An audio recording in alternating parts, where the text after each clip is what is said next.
میں ہے کہ آج جو ہے وہ سندھ اسمبلی میں ایک سپلیمنٹری ایجنڈا لایا گیا اور زرعی آمدنی پر جو ٹیکس کا بل جو ہے وہ اسمبلی میں پیش کیا گیا. نہ صرف پیش کیا گیا، اس پر جو ہے وہ آج اسمبلی سے پاس بھی کر لیا گیا. متحدہ قومی موومنٹ پاکستان کا شروع دن سے یہ موقف رہا ہے کہ انکم کی جو اماؤنٹ ہوتی ہے اس کو ٹیکس نیٹ میں شامل ہونا چاہیے، چاہے وہ ایک سیلری کلاس کا بندہ ہو یا کوئی بزنس مین ہو یا کوئی ایگریکلچرسٹ ہو. یہاں پر اس صوبے میں جو صورتحال رکھی ہوئی تھی پچھلے 75 سالوں سے، یہ سب آپ کے سامنے ہے. آپ سب کے علم میں یہ بھی بات ہوگی کہ آئی ایم ایف کی آپ کہہ لیجئے انسٹرکشن پر، ڈکٹیشن پر صوبوں نے جو ہے وہ چونکہ زرعی آمدنی پر ٹیکس نہ ہونے کے برابر تھا، اگر تھا بھی جس پروپورشن میں، تو اس کی کلیکشن جو ہے وہ نہ ہونے کے برابر تھی، اور اس پر تمام ہی صوبے جو ہیں مجرمانہ خاموشی اختیار کیے ہوئے ہوتے تھے. تو ایک ڈسپیرٹی آ جاتی تھی. ایک سیلری کلاس کا شخص جو ہے وہ 1 لاکھ روپے تنخواہ پر بھی جو ہے وہ ٹیکس دے رہا ہوتا تھا، اور یہاں پر کروڑاں روپے جو ہے وہ آمدنی ہو جاتی تھی اور اس پہ کوئی ٹیکس نیٹ میں وہ شامل نہیں ہوتی تھی. تو ایک چیز جو بہتر ہوئی ہے، تمام 2 صوبوں میں ہو چکی ہے، آج تیسرا صوبہ سندھ ہے، انہوں نے یہ کام کیا. اس میں عجلت کا مظاہرہ میں اس لیے کہوں گا کیا گیا کیونکہ اگر اپوزیشن کی تجاویز بھی شامل کر لی جاتی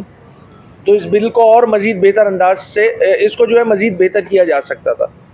پیپلز پارٹی کی سندھ حکومت نے یہ امپریشن دینے کی کوشش کی اور اپنے ووٹر کو دھوکہ دینے کی کوشش کی کہ جی یہ بتاؤ یہ کام تو ہم بڑی مجبوری میں کر رہے ہیں اور ہمارا دل نہیں ہے. بھائی ایک بات جو خود صدر پاکستان جناب آصف علی زرداری صاحب نے جو ہے وہ جولائی 2024 میں کہی تھی لاہور میں ایک سیمینار میں کہ ایک ایگریکلچر ٹیکس لگنے جا رہا ہے. وزیر اعلیٰ صاحب آج فلور پہ یہ فرماتے ہیں کہ جی بڑی عجلت کا مظاہرہ کیا گیا، ہمیں آن بورڈ نہیں لیا گیا.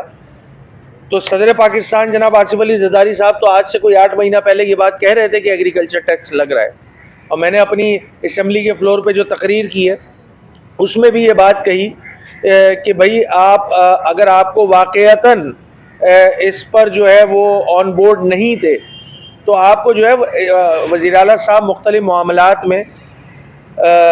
چاہے وہ گیس کے اوپر جو ہے وہ اختلفی ہو رہی ہو صوبے کی یا دیگر معاملات ہوں، چاہے وہ متنازع کینالز کی بات ہو، وزیر اعلیٰ سندھ صاحب جو ہیں وہ بڑی دیر نہیں لگاتے، لیٹرز لکھ دیتے ہیں وزیر اعظم پاکستان کو. مجھے نہیں سمجھ میں آئی یہ بات کہ اس مسئلے پر جس پہ یہ خود کہہ رہے ہیں کہ آن بورڈ نہیں لیا جا رہا، صدر پاکستان 8 مہینہ کے پہلے کہہ رہے ہیں کہ جی یہ ایگریکلچر ٹیکس لگے گا، تو وزیر اعلیٰ صاحب نے اس معاملے پر لیٹر کیوں نہیں لکھا؟ اس کا مطلب یہ ہے کہ یہ ان تمام معاملات میں آن بورڈ تھے، اور ان تمام معاملات میں ان جو کنسلٹیشن ہوئی ہے، جو ڈسکشن ہوئی ہے، ان تمام چیزوں میں آن بورڈ تھے. اسی وجہ سے آج جو ہے یہ سندھ اسمبلی میں یہ بل پیش کیا گیا. اس میں مزید بہتری کے لیے متحدہ قومی موومنٹ پاکستان، چونکہ یہ متحدہ قومی موومنٹ پاکستان کے منشور کا شروع دن سے ہے کہ جو بھی انکم ہوگی وہ ٹیکسڈ ہونی چاہیے. ایک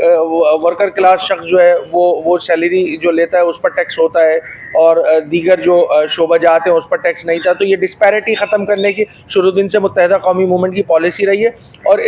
اس بل کو جو ایکٹ بن چکا ہے اس میں بہتری لانے کے لیے متحدہ قومی موومنٹ پاکستان اس بل میں جو ہے وہ امینڈمنٹ آنے والے اسمبلی کے دنوں کے اجلاسوں میں ضرور پیش کرے گی. ایک اور امپورٹنٹ بات جو متحدہ قومی موومنٹ پاکستان کے سندھ اسمبلی میں جو پارلیمانی پارٹی ہے اس کے حوالے سے کہ 30 جنوری سن 2024 کو چیئرمین متحدہ قومی موومنٹ پاکستان اور مرکزی کابینہ کا اجلاس ہوا تھا عارضی مرکز بہادر آباد پر، اور اس میں متفقہ طور پہ چیئرمین متحدہ قومی موومنٹ پاکستان نے ایم پی اے افتخار عالم بھائی کو پارلیمانی لیڈر اور ایم پی اے طہا احمد خان بھائی کو ڈیپٹی پارلیمنٹری لیڈر جو ہے وہ مقرر کیا ہے سندھ اسمبلی میں. اور اس کے ساتھ ساتھ حیدرآباد سے ایم پی اے راشد خان بھائی جو ہے وہ متحدہ قومی موومنٹ پاکستان کے سندھ اسمبلی میں چیف ویپ کے طور پہ فرائض انجام دیں گے. میں گزارش کروں گا افتخار بھائی سے کہ وہ بات کریں.